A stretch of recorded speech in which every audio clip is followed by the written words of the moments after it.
Hi, this is Yvette with the KMC University Help Desk. I'm glad you can join me today because I've been asked this question so much lately. People are purchasing consultations just because they need to get out of network, and many of our clients have decided they just cannot be a part of these low reimbursements and all these authorization requirements. And congratulations to you if you never entered the world of being in with insurance, and congratulations to those who are successfully getting out and still being profitable in your business. And one of the ways to still be competitive is to make sure you are offering Superbills to your patients. Now, I know some of you say, hey, I don't code for my services. The service you're doing do have a code, and if you're ever worried about what code should this be, that's when you call compliance coding experts and say, hey, can you help me find the code for this? So it may go even back to your state board that requires you to code compliantly for your services, but you owe it to the patient. At least give them an opportunity to be reimbursed. Again, you're not treating their insurance, but you are treating the patient. So let's code. Let's do the right thing, and then it gives that patient an opportunity to still be with you, but still be able to enjoy what they think is so important, which is their insurance. So let's talk a little bit about what should be on your Superbill. Think back to that CMS 1500 form. Some of you have never seen one. Congratulations on that. But it's that red and white form where it goes over to the payer and requests for payment on the patient's behalf to your office. We can find on there, it requires the name of the patient, the date of birth and demographic. We can also see that it wants your tax ID, the name of your practice, the address of your practice where it was rendered, and the doctor who touched the patient, that MPI number. While the tax ID is more about the payment that you'll receive in your office, I don't think it's a bad idea necessarily to include that on the Superbill. And then when we start thinking further down in that form, after we get past box 1 through 13, we start to move down into 14, and this is where it gets pretty critical.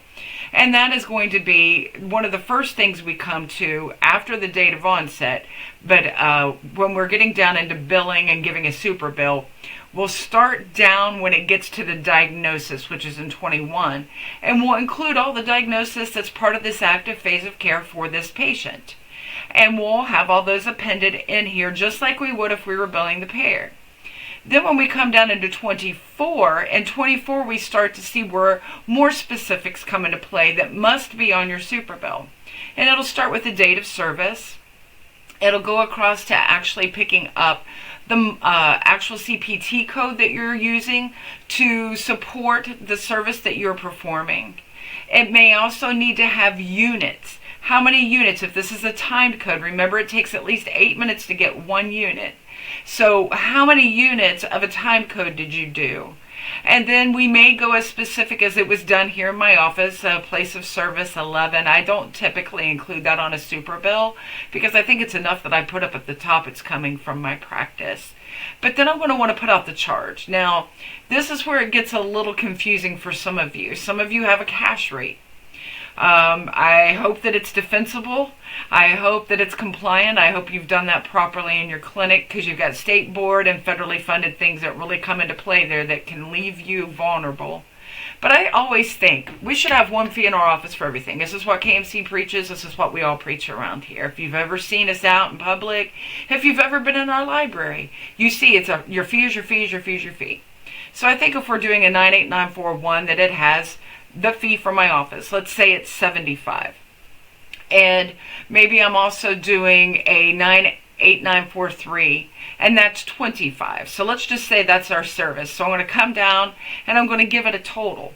I think you're better off in this situation to keep your fees consistent and then come in and give me that defensible compliant discount. So let's say I'm giving a 10% discount. 10% discount for the time of service prompt pay discount, and that takes off $10. Patient paid me $90. So I'm reflecting I actually charged this in my office. I gave this compliant defensible discount, and now this is what the patient paid.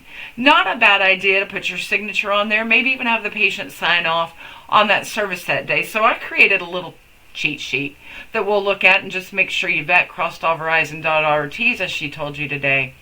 But it should be the name, address of your practice, your tax ID, potentially, your MPI for sure, patient name, date of birth, patient demographic, diagnosis codes, individual CPT codes rendered and correlating office charge and date of service, number of units if applicable per service, total amount of all services, line item compliant defensible discount, and patient payment.